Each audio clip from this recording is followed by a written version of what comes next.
우리는 살아가면서 나를 힘들게 하고 어렵게 하는 사람을 만납니다.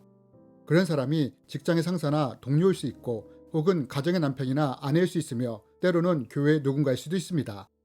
그런데 하나님은 우리가 이런 일을 만날 때 어떻게 하길 바라실까요? 오늘 말씀을 통해 이에 대해 함께 나누기 원합니다. 우리는 살아가면서 여러 가지 이유 때문에 화가 나기도 하고 분노의 감정이 일어나기도 합니다. 이러한 감정이 세상에서는 그다지 큰 문제가 되지 않을 수 있지만 만약 내가 성숙한 그리스도인이 되고자 한다면 반드시 이러한 감정을 하나님 편에 두는 순종의 훈련을 해야 합니다. 이러한 감정이 올라올 때마다 하나님 앞에 내려놓는 훈련을 해야 한다는 것입니다. 그렇다면 우리는 이것을 어떻게 해야 할까요? 예를 하나 들어보겠습니다.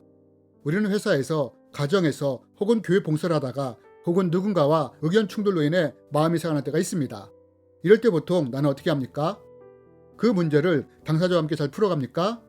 그렇다면 잘하는 것입니다. 하지만 많은 사람들이 실제로는 이렇게 하지 못한다는 것입니다. 마음이 틀어져 상하게 될 때 자신에게 상처 준 사람에게 뒤에서 뒷말을 한다는 것입니다. 비난하고 정죄한다는 것입니다. 그런데 문제는 이럴 때 내 마음은 후련할 수 있지만 하나님은 이러한 우리의 모습을 기뻐하시지 않는다는 것입니다. 그러면 내가 이런 상황을 만날 때 하나님은 내가 어떻게 하길 바라실까요? 우리는 성경의 한 인물을 통해 이에 대해 배우기 원합니다. 그 사람이 누구입니까? 바로 모세입니다. 모세는 두 가지 성품을 가졌던 사람이었습니다. 40살 때까지만 해도 모세는 작은 일에도 참지 못하는 사람이었습니다. 분노로 인해 사람을 죽이지 않습니까? 그런데 이랬던 모세가 나이가 들면서 어떻게 됩니까? 자기의 감정과 분노를 다룰 수 있는 사람이 됩니다. 어떻게 해요? 하나님은 우리가 바로 이것을 배우기 원하십니다. 혹시 지금 나를 힘들게 하고 나를 어렵게 하는 사람이 있다면 모세의 모습을 통해 내가 어떻게 해야 할지를 배우기 원합니다. 여러분, 40살 때 모세는 자기가 화가 났을 때 그것을 뿜어내는 분노의 사람이었습니다. 그러나 광야에서 연단되면서 일했던 모세가 달라집니다. 어떻게 해요? 우리는 민수기에 기록된 한 사건을 통해서 모세가 얼마나 달라졌는지를 볼 수 있습니다. 또한 이것을 통해 나를 화나게 하고 힘들게 하는 사람이 있을 때 어떻게 해야 할지를 배울 수 있습니다. 여러분, 모세가 출애굽을 한 후 광야에 있을 때 한 사건이 일어났습니다. 그것이 무엇입니까? 고라와 무리들이 반역을 한 것입니다. 이들이 모세에게 말합니다. 당신만 지도자요, 우리도 당신같이 지도자가 될 수 있어. 한마디로 쿠데타를 일으킨 것입니다. 그런데 여러분, 이런 반역을 본 모세가 어떻게 한 줄 아십니까? 40살 때의 모세처럼 뭐라고? 기껏 노예 생활에서 풀어줬더니 뭐 한다는 것이 반역이야? 쿠데타야? 내가 너희를 그냥 둘 것 같아? 하면서 화를 쏟아냈다고 합니까? 성경을 보니 이런 꼴을 당한 모세가 어떻게 했는지가 기록되어 있습니다. 모세가 이 말을 듣고 땅에 엎드려 기도하고 나서 고라와 고라가 데리고 있는 모든 사람에게 이렇게 말하였다. 내일 아침에 주님께서는 누가 하나님께 속한 사람이며 누가 거룩하며 누가 그에게 가까이 갈 수 있는지를 알려주실 것이요. 주님께서는 친히 택하신 그 사람만을 주님께 가까이 나오게 하실 것이요. 여러분, 모세가 어떻게 했다고 합니까? 고라와 무리들이 반란을 일으켰을 때 흥분하며 같이 싸운 것이 아니라 땅에 엎드려 기도를 했다고 합니다. 감정 표현을 먼저 한 것이 아니라 하나님 앞에 무릎을 꿇었다는 것입니다. 하나님은 나를 힘들게 하는 사람이 있을 때 그 사람을 향해 분노를 내거나 비난하는 대신 그 문제로 하나님 앞에 무릎 꿇기를 원하십니다. 그리고 다음에 모세가 어떻게 합니까? 이 문제 해결을 하나님께 맡겼다는 것입니다. 두고 보자, 감히 나한테 이렇게? 어떻게 나한테 이럴 수 있어? 하며 내 감정대로 한 것이 아니라 이 문제 해결을 하나님께 맡겼다는 것입니다. 여러분, 하나님은 이런 모세를 향해 뭐라고 부르십니까? 너는 어떤 사람보다 온유한 자라고 말씀하지 않습니까?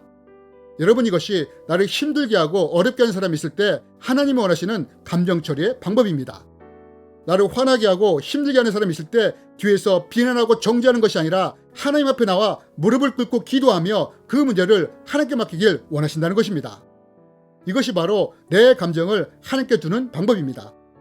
그런데 이런 말을 하면 어떤 분은 이렇게 말할 수 있습니다. 이해하겠습니다. 충분히 이해합니다. 하지만 내 감정은 어떻게 합니까?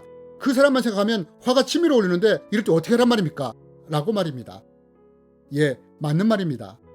누군가 나를 무시하고 상처를 준다면 우리 안에서 화가 나는 것은 당연한 것입니다. 그러나 우리가 기억해야 할 것은 고라가 반역을 했을 때 모세도 엄청나게 화가 났다는 것입니다. 하지만 여기서 우리가 주목해야 할 것이 있습니다. 그것이 무엇이냐? 모세는 분명히 화가 났지만 이것을 사람에게 풀지 않았다는 것입니다. 말로든 행동으로든 사람에게 풀지 않았다는 것입니다. 대신 모세가 어떻게 했다고 합니까? 성경은 말합니다.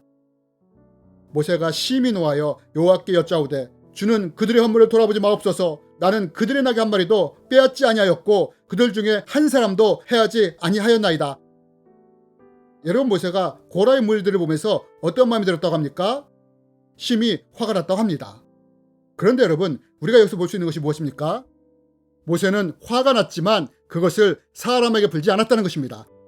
그 사람과 대면하여 싸우지도 않았고 누군가에게 비난하지도 정죄하지도 않았다는 것입니다. 대신 어떻게 했다고 합니까? 기도하면서 자신의 감정을 하나님께 토설한 것입니다. 이것이 바로 하나님이 우리에게 바라시는 것입니다. 그리고 이것이 내 감정을 하나님께 두는 사람의 모습입니다.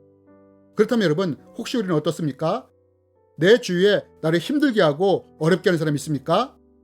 하나님은 이런 사람을 향해 내가 어떻게 하기를 원하실까요? 물론 우리가 처음부터 모세처럼 한 것은 쉽지 않습니다. 왜냐하면 감정이 상할 때 내 분노를 조절하고 통제하는 것이 쉽지 않기 때문입니다. 그래서 훈련이 필요합니다. 처음에는 쉽지 않을 것입니다. 그러나 내가 모세처럼 하려고 노력할 때 서서히 변해가는 내 모습을 발견하게 될 것입니다. 그리고 이로 인해 내 삶에서 인내와 온유의 열매가 맺혀지는 것을 보게 될 것입니다. 이러면서 내가 더 영적으로 민감해지며 하나님이 동행하는 것이 더 잘 느껴지게 될 것입니다. 지금 내 주위에 나를 힘들게 하는 사람이 한두 명은 꼭 있을 것입니다. 그렇다면 이제부터는 이런 사람들을 내 신앙을 성장시킬 훈련 대장으로 삼으십시오. 가정의 누군가가, 직장의 누군가가, 내가 아는 누군가가 나를 힘들게 할 때 비난하고 정죄하는 것이 아니라 교회로 또는 골방으로 가십시오. 그리고 모세처럼 기도하며 하나님께 토설하십시오. 이렇게 할 때 하나님이 이런 우리를 위해 어떻게 일하시는지를 보게 될 것입니다. 그렇다면 하나님은 이럴 때 어떻게 일하실까요?